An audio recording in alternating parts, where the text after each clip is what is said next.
What's up sa inyo mga master? For today's video, meron ako gusto sa inyong i-share na nabili ko lang naman sa online na power tools. Pero affordable siya, tapos maganda yung specs niya. So ito ay si Purple Star. So ano ba to? Ito ay cordless drill. Nabili ko lang naman to ng 550 sa online o sa TikTok. Kasama na shipping fee. Kasi dahil naka 50%. By the way, hindi pala ako sponsored. So ito mga personal ko lang to na power tools. Yung mga gagamitin ko sa project dito sa channel ko. Nakikita nyo naman mga ina-upload ko dito. Mga restoration ng kotse, motor, bike. So kailangan ko mga power tools. Ito iba-ibang brand to. So ito lang naman ay 550 na bili ko. Anong kagandahan dito? Isang set na siya. Ayan o. Sa TikTok lang yan. So papakita ko yung laman niya. Buksan ko. So naka-hard case na siya. Ang kasama dito sa package, dito sa hard case, syempre itong manual, tapos itong holder para halimbawa na gumagawa kayo sa makisame, pwede nyo ilagay yung ibitay yung hang yung drill. Ganyan. Tapos meron na rin kasamang charger. Ayan.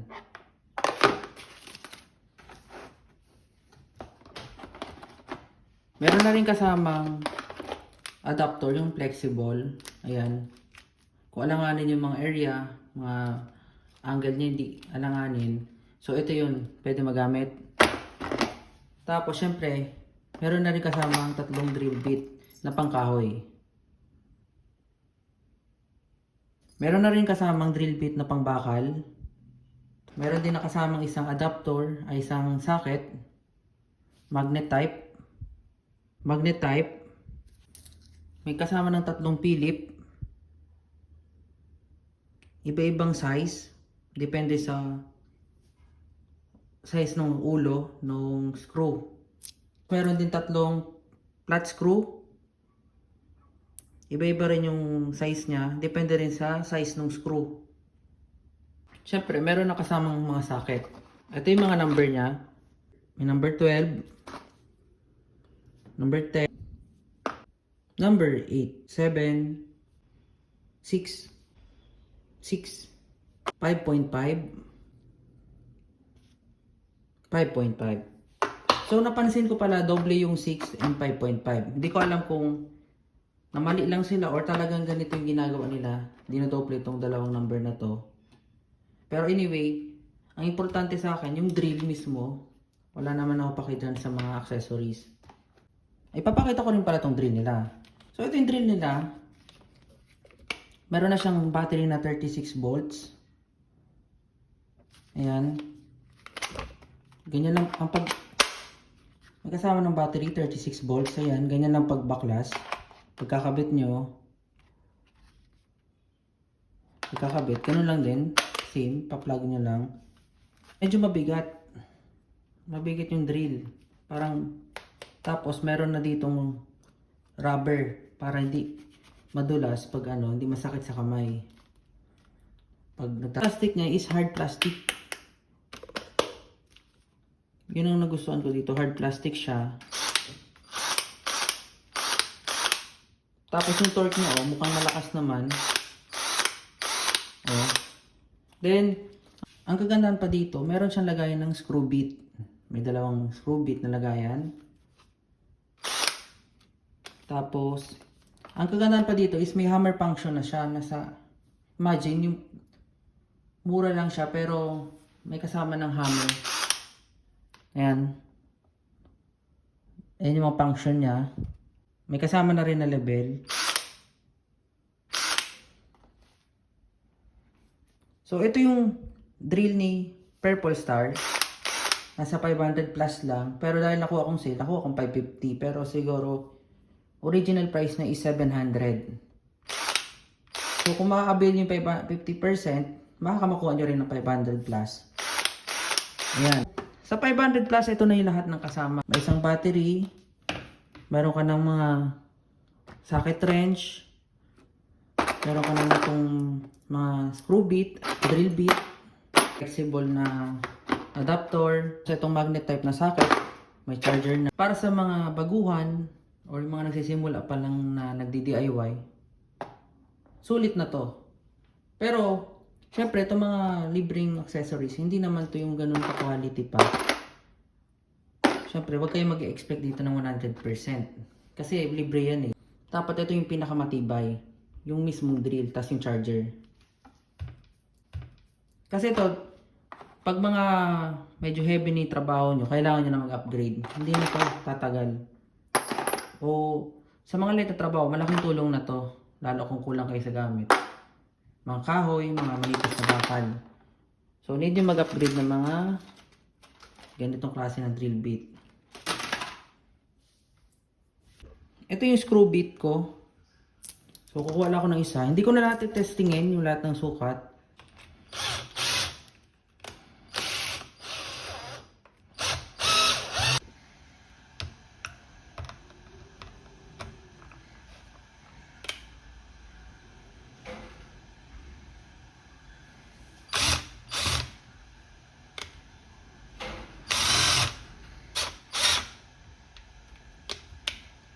Subukan ko. Pipitan. Diba? Ngayon naman, ito naman na flat screw. Try ko dito. Ayan ko. Kita ba? Ayan. Pipitan ko naman.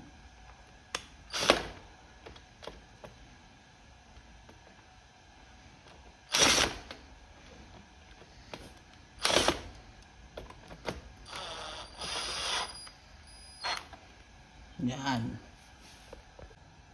Pangatlong test naman, gamit itong mga socket wrench. Kukuha ako ng number 12. Kasi may luluwagan ako sa bike, tas higpitan ko. Tapos ito yung adapter. Ganyan lang paglagay niyan.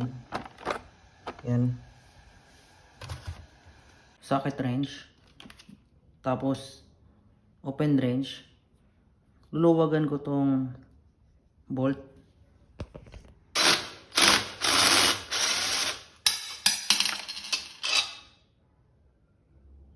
Higpitan ko naman yung bolt.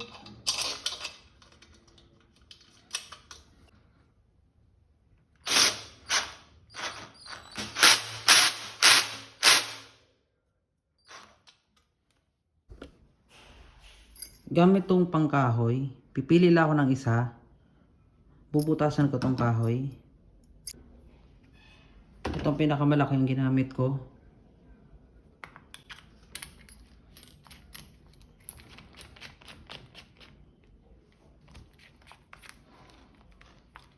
Ayan, yan, okay na. Tapos, nalimutan ko pala ipakita kanina. Nung nagluluwag ako ng mga bolt, ng tornilyo, itong ginamit ko. Ngayon, set ko naman siya dahil mag-drill ako. Yan. Set ko siya dito. Pero kung mga hammer, kailangan ko mag-ano ng mga semento, isi-set dito sa hammer. Pero since hindi naman semento, baka lang naman, o kahoy, ito. Itidrill ko na to.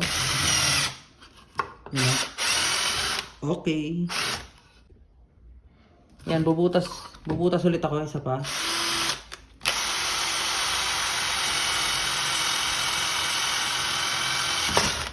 Yan. So, bumutas ako ng dalawa. Next ko naman gagamitin itong pangbakal. Pero ang gagamitin ko yung medyo malaki. Yung pinakamalaki pala.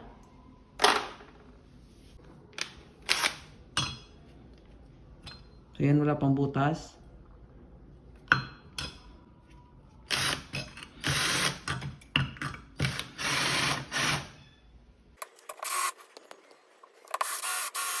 Ang napansin ko dito sa pangbakal na drill bit, medyo hirap siya magbutas kasi nga libre lang naman itong mga drill bit. Kaya ngayon naisip ko, subukan ko tong drill bit ko. ay itong drill bit ko.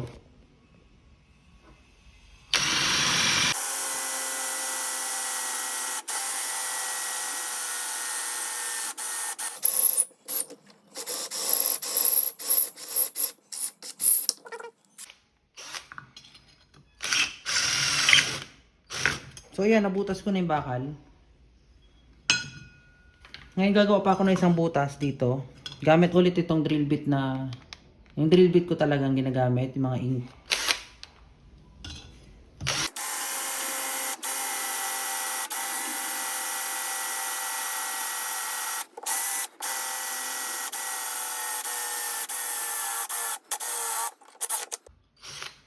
So ayan o, kabutas ako ng dalawa.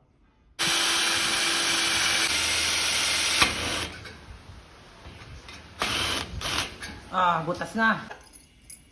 May sasuggest ko lang kung magbubutas kayo mga kapal na bakal or semento, huwag kayo gagamit na itong mga drill bit na kasama dun sa package. Pero kung mga light na trabaho, plastic o mga manipis na bakal lang naman, pwede to. Kung mga heavy trabaho, advice ko gumamit kayo ng mga kilalang brand na drill bit. Overall, itong drill is kayang-kaya niya bumutas ng bakal. Hindi man lang nalubat agad. Ang kagandahan dito sa drill bit na to, sa drill na to, sa Purple Star na drill, nakailang gamit na ako pero hindi agad nalubat yung battery niya.